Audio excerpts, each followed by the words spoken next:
Panalangin pa sa espiritual na pagninilay. Sa ngalan ng Ama, ng Anak, at ng Espiritu Santo. Amen. Amang mapagmahal at banal, sa katahimikan ng sandaling ito, lumalapit ako sa iyong presensya. Nang may bukas na puso at mapagpakumbabang diwa, inaanyayahan kita, Panginoon, na pumasok sa aking puso't isipan. Hipuin mo ako ng iyong banal na espiritu, upang sa aking pagninilay, ikaw lamang ang marinig at madama. Tulungan mo akong makita ang iyong kamay. Sa bawat kanasan ko, mabuti man o masakit, ipagkaloob mo sa akin ang liwanag, upang maunawaan ko ang mga aral na nais mong ituro sa akin ngayon. Kung ako man ay lumihis sa iyong landas, ibalik mo po ako ng may malasakit at tag-ibig. Kung ako'y napagod o nawalan ng pag-asa, ikaw nawa ang maging aking lakas at sandigan. Panginoon, linisin mo ang aking damdamin. Alisin ang inggit, galit, akot at tagdududa. Punuin mo ako ng kapayapaan at ng pagnanais na mas makilala ka pa. Habang ako'y nagmumuni-muni, naway maging malinaw ang iyong mga tugon, at matutunan kong magtiwala sa iyong panahon at plano. Ang bawat tibok ng puso at hinga ko, naway maging papuri sa iyo. Salamat po, O Diyos, sa pagkakataong ito ng katahimikan at tagilala sa iyo. Ito po ang aking panalangin.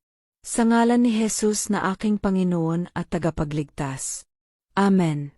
Sa ngalan ng Ama, ng Anak, at ng Espiritu Santo. Amen. Isang matibay na panalangin. Sa ngalan ng Ama, at ng Anak, at ng Espiritu Santo. Amen. Aming Amang nasa langit, pakiusap, pumasok ka po sa aking tahanan at alisin mo po ang aking pagod, takot, at pangamba. Puspusin mo ang aking tahanan ng iyong pag-ibig at kapayapaan. Bantayan mo po ang aking pamilya, mga kaibigan, at lahat ng nakikinig sa panalangin ito. Pagpalain mo po ako at ng aking pamilya ng kalusugan at kasaganaan. Amen. Sa ngalan ng Ama, at ng Anak, at ng Espiritu Santo. Amen. Sa ngalan ng Ama, ng Anak, at ng Espiritu Santo. Amen. Panginoon na maawain, Panginoon na matulungin, ngayong kami po ay magpapahinga ngayong gabi. Pinagpapasalamat po namin sa inyo ang mga pagkakataon na kami po ay makatulong sa aming kapwa. Maraming beses yun na pong ipinakita ang inyong kagandahang loob sa amin at kami po ay natutuwa sa mga pagpapala na inyong iniaabot sa amin.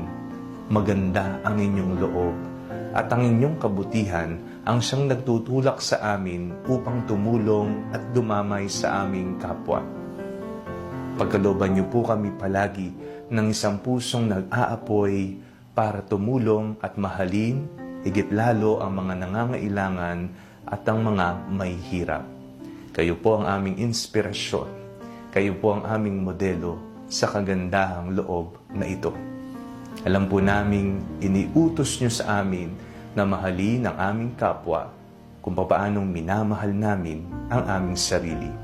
Sa ngalan ni Jesus na aming Panginoon, Amen. Sa ngalan ng Ama, ng Anak, at ng Espiritu Santo, Amen.